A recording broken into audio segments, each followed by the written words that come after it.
आईना साफ कर रही थी कि अचानक उसने देखा कि चित्र में बनी औरत डरावने ढंग से हिली। लेकिन जब उसने पलटकर देखा, बिल्कुल सामान्य लग रहा था। पहले तो उसने सोचा कि यह जरूर कोई भ्रम होगा।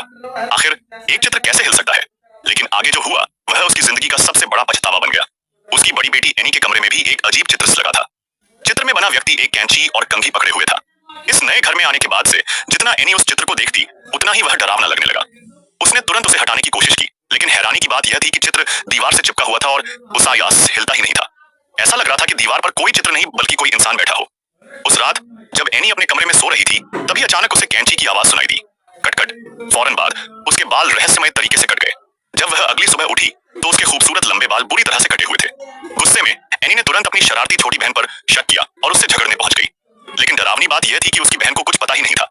वह पूरी रात अपने कमरे में सो रही थी। इससे एनी बिल्कुल सन्न रह गई। जल्द ही फिर रात हो गई। एनी ने अभी बाल धोए थे और सोने ही वाली थी कि तभी उसे फिर से कैंची की आवाज सुनाई दी। क्योंकि पिछली रात उसके बाल अचानक कट गए थे, इसलिए वह अपने कमरे के उस चित्र से और भी ज्यादा डरने लगी। उसने चित्र को सफेद कपड़े से ढक दिया, लेकिन उसे क्या पता था कि आधी रात के गहरे अंधेरे में कुछ डरावना होने वाला था।